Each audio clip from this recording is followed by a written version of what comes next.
আচ্ছা, ডিম খেতে ভালোবাসে না এরকম মানুষ মনে হয় খুব কমই পাওয়া যাবে বলুন। কিন্তু রেগুলার একই রকম ঝোল আর কারি ভাল লাগছে না খেতে, সেজন্যই আজকে বানিয়ে নিচ্ছি রেস্টুরেন্ট স্টাইল এগ কারি। বাড়িতে যদি রেস্টুরেন্টের স্বাদ পাওয়া যায় খারাপ কি তাতে? সেজন্যই আমি 4টে ডিম সেদ্ধ করতে বসিয়ে দিলাম, একটু ভিনিগার একটু লবণ দিয়ে। ভিনিগার দিয়ে দিলে ডিমটা ভেঙে যাবে না আর ভালো খোসাগুলোও ছেড়ে যাবে। এবারে অন্য কড়াইতে আমি সাদা তেল 2 চামচ নিয়ে নিলাম আর মশলা বানানোর জন্য নিয়ে নিলাম 2টো কুচনো পেঁয়াজ। এই পেঁয়াজটা হালকা ভেজে নিয়ে এর সাথে দিয়ে দেব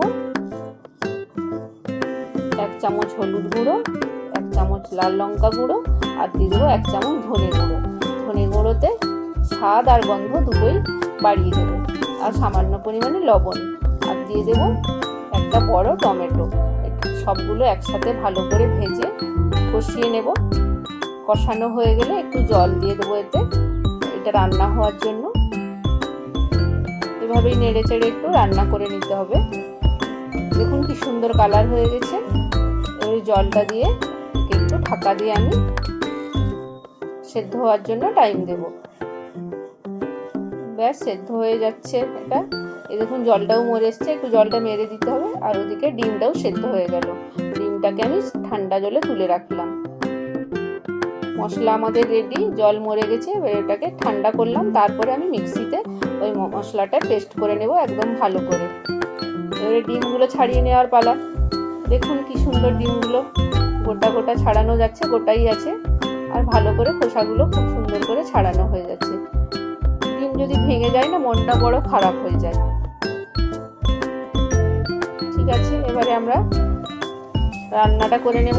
তার জন্য 2 চামচ মতো তেল নিয়ে নিলাম আর কয়েকটা ফোড়ন দিয়ে দেবো। একটু দিয়ে দিলাম সাদা জিরে, একটু এলাচ, 2টো গোটা এলাচ আর একটু দারুচিনি আর দিয়ে দেবো 2টো কাঁচা লঙ্কা। কাঁচা লঙ্কাটা পরিমাণে আপনারা বাড়িয়েও নিতে পারেন ঝাল অনুযায়ী। আর দিয়ে দিলাম 1 চামচ রসুন। এগুলো মশলাটা আমি বানানোর জন্য। আর যে গুঁড়ো মশলা লাগে সেগুলো দিয়ে দিলাম। হলুদ গুঁড়ো দিয়ে দিচ্ছি, একটু লঙ্কা গুঁড়ো দিয়ে দিচ্ছি। এটা কাশ্মীরি লঙ্কা গুঁড়ো দিলাম, একটু কালারটাও সুন্দর হবে। দেখতে তো অবশ্যই আগে সুন্দর হওয়া চাই না। আর দিয়ে দিলাম আদা। আদা বাটা দিয়ে ভালো করে কষিয়ে এবারে সেই পেস্ট যেটা বানিয়ে রেখেছিলাম সেটা আমি দিয়ে দিলাম। সব মিলিয়ে একটু ভালো করে কষিয়েই মশলাটা বানাতে হবে। মিক্সি ধোয়া জলটা আর কেন ছাড়ি, ওটাও দিয়ে দিই, ওখানে অনেকটা মশলা লেগে থাকে। মশলা আমাদের প্রায় রেডি। একে একটু ভালো করে কষিয়ে এবারে রান্না করে নিতে হবে। কালারটা দেখুন ভীষণ সুন্দর এসছে। আপনারা বাড়িতে একবার ট্রাই করে দেখবেন। এর স্বাদটা সত্যি অন্যরকম আর খেতেও খুবই ভালো। বাড়ির লোক দেখবেন অন্যরকম ডিমের রান্না ভুলেই যাবে খেতে, এটাই শুধু বানাতে বলবে। এবারে ডিমটাকে আমি একটু কালারফুল করার জন্য 1 চামচ বাটার আর তেল একটা প্যানে দিয়ে আর একটু হলুদ গুঁড়ো আর একটু লঙ্কা গুঁড়ো দিয়ে ডিমটাকে একটু নাড়াচাড়া করে নেব। তাহলে ডিমের কালারটা দেখুন কি সুন্দর একটা হয়ে আছে। পুরো কালারফুল ডিম হয়ে গেল। এই দেখুন মশলা রেডি। আমাদের মশলা একদমই রেডি হয়ে গেছে। ডিমগুলো ছেড়ে দিলেই এবার ডিম মশলাতে হাবুডুবু খাচ্ছে। আজকের রান্না প্রায় রেডি 90%। ডিমগুলো হাবুডুবু খেতে খেতে আমরা একটু ওপর থেকে গরম মশলা দিয়ে দেব। একবার অবশ্যই আপনারাও ট্রাই করবেন।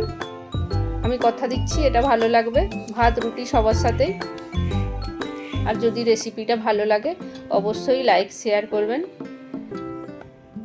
কমেন্ট করতেও ভুলবেন না কিন্তু কেমন হয়েছে।